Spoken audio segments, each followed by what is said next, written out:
እንግዲህ የአዳምና የሔዋንን ታሪክ የማያውቅ የለም አይደል? ያው ስለ ዛፉ፣ ስለ እባቡ እና ስለዛች ክልክል ፍሬ ሁላችንም የምናውቀው ታሪክ ነው። ግን ይህ ታሪክ ከዚህ ሁሉ በላይ ቢሆንስ? ምናልባት ከበስተጀርባው እጅግ በጣም ትልቅ የሆነ አጽናፈ ሰማይን ያካተተ ግጭትና አስደናቂ መለኮታዊ ዕቅድ ቢኖርበትስ? እስቲ ዛሬ በዚህ ትንታኔያችን ከኤደን ገነት መጋረጃ በስተጀርባ ያለውን የተሰወረ ድራማ አብረን እንመልከት። እስቲ በቀጥታ ወደ ዋናው ጥያቄ እንግባ። የአዳም እውነተኛው ኃጢአት ምንድን ነበር? አዎ፣ መልሱ በጣም ቀላል ይመስላል አይደል? ፍሬውን መብላቱ ነዋ። ግን ቆይ፣ እውነተኛው ውድቀት ከዚያ እጅግ የጠለቀ ነገር ቢሆንስ? እውነቱን ለመናገር የዚህ ጥያቄ መልስ ታሪኩን በሙሉ የምናይበትን መነጽር ነው የሚቀይረው። እሺ፣ እንግዲያው እንጀምር።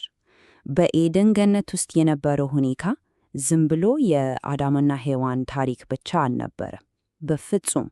ይልቅስ መላው አጽናፈ ሰማይ ትንፋሹን ወጥቶ የሚመለከተው አንድ ትልቅ ድራማ ነበር። ዋናው ጥያቄ ደግሞ ይሄ ነበር። የእግዚአብሔር ሕግ በእርግጥ ጻድቅ ነው? ፍጡራንስ ሊጠበቁት ይችላሉ?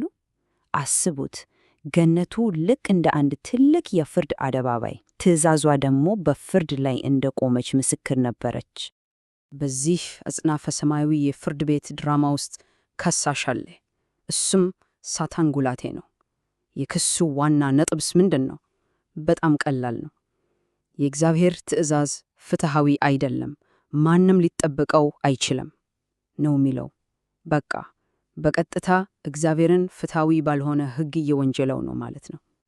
እናም በዚህ መሃል ነው አዳም ወደ መድረኩ የሚገባው።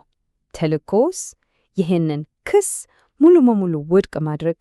አስቡት፣ አዳም በመታዘዙ ብቻ የእግዚአብሔር ሕግ ፍጹም እንደሆነና ሊጠበቅም እንደሚችል ለአጽናፈ ሰማይ ሁሉ ያረጋግጣል።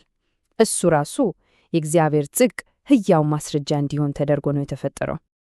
እናም ፈተናው በሙሉ በአንዲት ትዕዛዝ ላይ ነው ያተኮረው። ከመልካምና ከክፉ ዕውቀት ዛፍ አትብላ። በውጭ ሲታይ በጣም ቀላል ይመስላል አይደል? ግን እኮ የመላው አጽናፈ ሰማይ ዕጣ ፈንታ በዚች አንዲት ምርጫ ላይ ነበር የተንጠለጠለው። ሁሉም ነገር የተመሰረተው በዚህ ላይ ነበር። እንግዲህ ይህንን ጥልቅ አጽናፈ ሰማያዊ ፈተና ለመጋፈጥ አዳም ብቻውን አልነበረም። በፍጹም። እግዚአብሔር ለዚህ እጅግ ወሳኝ ለሆነ ተልእኮ ፍጹም የሆነች አጋር ሰጥቶት ነበር። እስቲ አሁን ደግሞ የእርሷን ሚና በጥልቀት እንመልከት። ያው ረዳት ስንል ብዙ ጊዜ ወደ አእምሮአችን የሚመጣው ሌላ ነገር ነው። ግን እዚህ ላይ ቃሉ ያለው ትርጉም ከዛ የጠለቀ ነው። ዝም ብሎ ጓደኛን ወይም አብሮ አደግን አያመለከትም።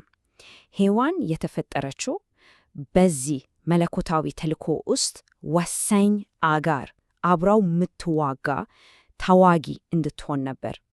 አፈጣረሯን እስቲ በደንብ እንመልከት። እግዚአብሔር ከእንስሳት መካከል ተስማሚ ረዳት አላገኘም። ይልቁንስ ምን አደረገ? አዳምን በከባድ እንቅልፍ ልክ እንደ ምሳሌያዊ ሞት ውስጥ ካሳለፈው በኋላ ሔዋንን ከራሱ ከአዳም ጎን አወጣት። ይሄ ዝም ብሎ የሆነ ነገር አይደለም፣ በጣም ትልቅ ትርጉም አለው። ወደፊት ለሚገለጠው ታላቅ ምስጢር ቁልፍ ነው። አሁን እዚህ ጋር ነው ነገሮች ይበልጥ ግልጽ መሆን የሚጀምሩት። የኤደን ታሪክ እውነተኛው ዓላማው መገለጥ የሚጀምረው እዚህ ላይ ነው። እስካሁን ያየነው ነገር በሙሉ ልክ እንደ ጥላ ወይም ምሳሌ ነበር። አዎ፣ ይሄ ታሪክ ወደፊት ለሚመጣው እጅግ በጣም ታላቅ እና እውነተኛ ታሪክ እንደ ስርዓተ ጥለት ወይም ፓተርን ሆኖ ነው የተቀመጠው። እናም ዋናው ቁልፍ፣ ነገሩን በሙሉ የምንፈታበት ቁልፍ እዚህ ጋ ነው። የአዳምና የሔዋን ታሪክ በራሱ የሚቆም ታሪክ አይደለም። ግንኙነታቸው የክርስቶስንና የቤተ ክርስቲያንን ግንኙነት የሚገልጽ ሕያው አምሳል ወይም ምሳሌ ነበር። እስቲ ሁለቱን አዳሞች እናወዳድር። የመጀመሪያው አዳም ከምድር አፈር ነው የተሰራው። የመጨረሻው አዳም ግን ክርስቶስ ራሱ ፈጣሪ ሆኖ ሳለ ነው ሰው ሆነው። አስቡት ልዩነቱን። የመጀመሪያው ሥርዓተ ጥለት እዚህ ላይ በላቀ ሁኔታ ተፈጸመ። ንጽጽሩ እዚህ ላይ የበልጥ አስገራሚ ይሆናል። ሔዋን የተፈጠረችው አዳም በሞት በሚመስል እንቅልፍ ውስጥ እያለ ከጎኑ ነው አደል? ቤተ ክርስቲያን ደግሞ የክርስቶስ ሙሽራ የተወለደችው ክርስቶስ በመስቀል ላይ በከፈለው እውነተኛ ሞት ነው። ዋው! ጥላው በእውነታው ተፈጸመ። እና እነዚህ ሁለት ጎን ለጎን የሚሄዱ ታሪኮች ወደ ፍጹም ተቃራኒ መዳረሻዎች ነው ያመሩት።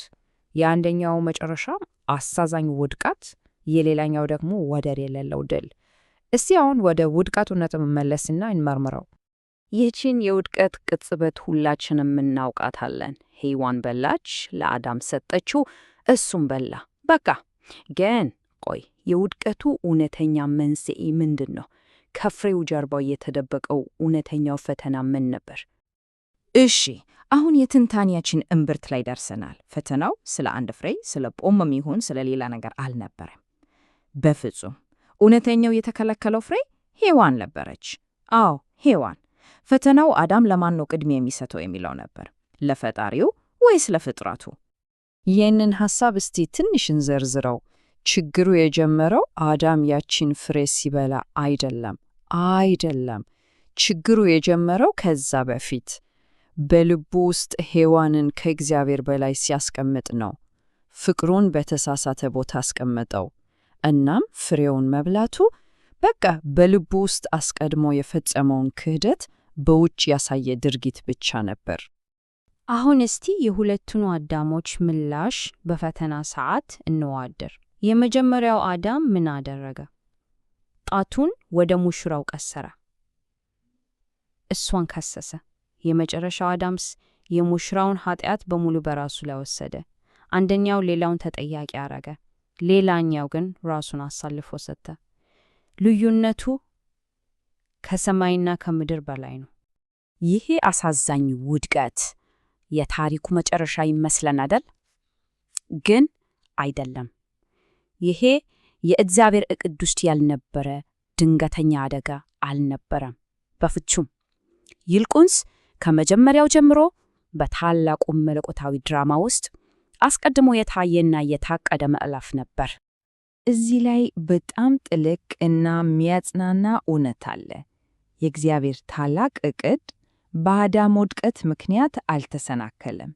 እንዲያውም የሚገርመው ያ ውድቀት ራሱ እግዚአብሔር እጅግ የላቀውን የማዳን ሥራውን የሚገልጥበት መድረክ ሆነ። ይህንን የጊዜ ሰሌዳ ስንመለከት ሁሉም ነገር በቦታው ላይ ይገጥማል። የማዳን ዕቅዱ የተጀመረው በኤደን አይደለም፣ ከዛ በጣም በፊት ከፍጥረት በፊት ነው የተጀመረው። ስለዚህ የኤደን ታሪክ ውድቀቱ፣ ይሄ ሁሉ እግዚአብሔር ከዘላለም ጀምሮ በጻፈው ታላቅ ትረካ ውስጥ አስቀድሞ የታቀዱ ማዕራፎች ነበሩ ማለት ነው። እና የሉዓላዊ ዕቅድ እንዳለ መጽሐፍ ቅዱስ ራሱ ያረጋግጣል። በጌታችን በክርስቶስ ኢየሱስ የፈጸመውን የዘላለም ሐሳብ ይላለሁ። ይህ ማለት ምንም ነገር በአጋጣሚ አልተከሰተም፣ ሁሉም ነገር በዓላማ የተከናወነ ነበር።